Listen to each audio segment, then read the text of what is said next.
ನಿಮ್ಮ ಹಳೆ ಒಡವೆನ ಅಧಿಕ ಬೆಲೆಗೆ ಮಾರಬೇಕೆ? ಅಟಿಕಾಗೆ ಕಾಲ್ ಮಾಡಿ 8880 ಅಟಿಕಾ ಗೋಲ್ಡ್ ಕಂಪನಿ. ಉಕ್ಕಿ ಹರಿದಂತ ಉಲ್ಲಾಸ್ ನದಿಯಿಂದಾಗಿ ನೆರೆಯ ಪ್ರದೇಶಗಳು ಜಲಾವೃತ ಆಗಿವೆ. ಉಲ್ಲಾಸ್ ನದಿ ತೀರದಲ್ಲಿ ಸುಮಾರು 200 ಜನರ ಸ್ಥಳಾಂತರ ಮಾಡಲಾಗಿದೆ. ಮುಂಬೈನಲ್ಲೂ ಕೂಡ ರೈಲ್ವೆ ಹಳಿಗಳು ನೀರಿನಿಂದ ಜಲಾವೃತಗೊಂಡಿವೆ. ಮೊಣಕಾಲುದ್ದ ನೀರಿನಲ್ಲೇ ಪ್ರಯಾಣಿಕರು ಓಡಾಡುವಂತ ಪರಿಸ್ಥಿತಿ ಎದುರಾಗಿದೆ. ಉಲ್ಲಾಸ್ ನದಿಯಿಂದಾಗಿ ನೆರೆಯ ಪ್ರದೇಶಗಳು ಈಗ ಜಲಾವೃತ ಆಗಿವೆ.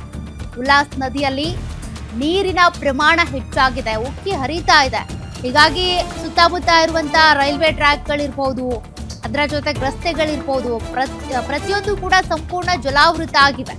ಇನ್ನು ಜನರೇನಿದ್ದಾರೆ, ವಾಹನ ಸವಾರರೇನಿದ್ದಾರೆ, ಈ ನೀರಿನಲ್ಲೇ ಓಡಾಡುವಂತ ಪರಿಸ್ಥಿತಿ ಈಗ ಎದುರಾಗಿದೆ. ಸದ್ಯ ಈ ಉಲ್ಲಾಸ್ ನದಿ ತೀರದಲ್ಲಿದ್ದಂತ 200 ಜನರ ಸ್ಥಳಾಂತರ ಮಾಡಲಾಗಿದೆಯಂತೆ.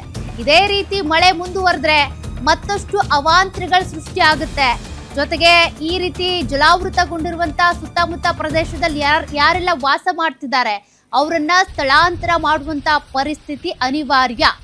ನೋಡಿ, ಉಲ್ಲಾಸ್ ನದಿ ತೀರದಲ್ಲಿ ಯಾವ ರೀತಿಯ ಪರಿಸ್ಥಿತಿ ಇದೆ ಅಂತ. ಒಂದ್ ಕಡೆ ರಸ್ತೆಗಳ ಮುಳುಗಡೆ, ಮತ್ತೊಂದ್ ಕಡೆ ರೈಲ್ವೆ ಟ್ರ್ಯಾಕ್ಗಳ ಮುಳುಗಡೆ, ಇನ್ನು ತಗ್ಗು ಪ್ರದೇಶದಲ್ಲಿರುವಂತ ಮನೆಗಳ ಪರಿಸ್ಥಿತಿ, ಜನರ ಪರಿಸ್ಥಿತಿ ಅಂತೂ ಕೇಳೋಂಗೆ ಇಲ್ಲ.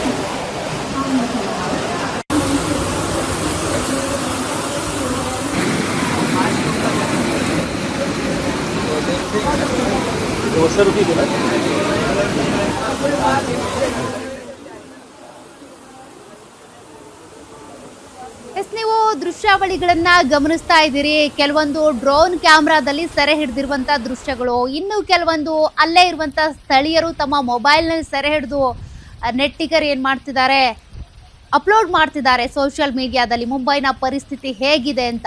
ಸದ್ಯ ಉಲ್ಲಾಸ್ ನದಿ ತೀರದ ಸುತ್ತಮುತ್ತ ಇರುವಂತ 200 ಜನರ ಸ್ಥಳಾಂತರ ಆಗಿದೆ. ಇನ್ನೂ ಕೂಡ ಸ್ಥಳಾಂತರ ಆಗುವಂತ ಪರಿಸ್ಥಿತಿನೇ ಅಲ್ಲಿರುವಂಥದ್ದು. ಕಾರಣ ನಿರಂತರವಾಗಿ ಮಳೆ ಸುರಿತಾ ಇದೆ. ಮಳೆ ಬಂದ್ರೆ ಬೆಳೆ ಚೆನ್ನಾಗುತ್ತೆ, ರೈತರಿಗೆ ಖುಷಿ ಆಗುತ್ತೆ ಅನ್ಕೊಳ್ತೀವಿ ನಿಜ. ಬಟ್ ಅದೇ ಅತಿವೃಷ್ಟಿ ಆಗ್ಬಿಟ್ರೆ ಅದರಿಂದ ಆಗುವಂತ ಅನಾಹುತಗಳು ಇವೆ.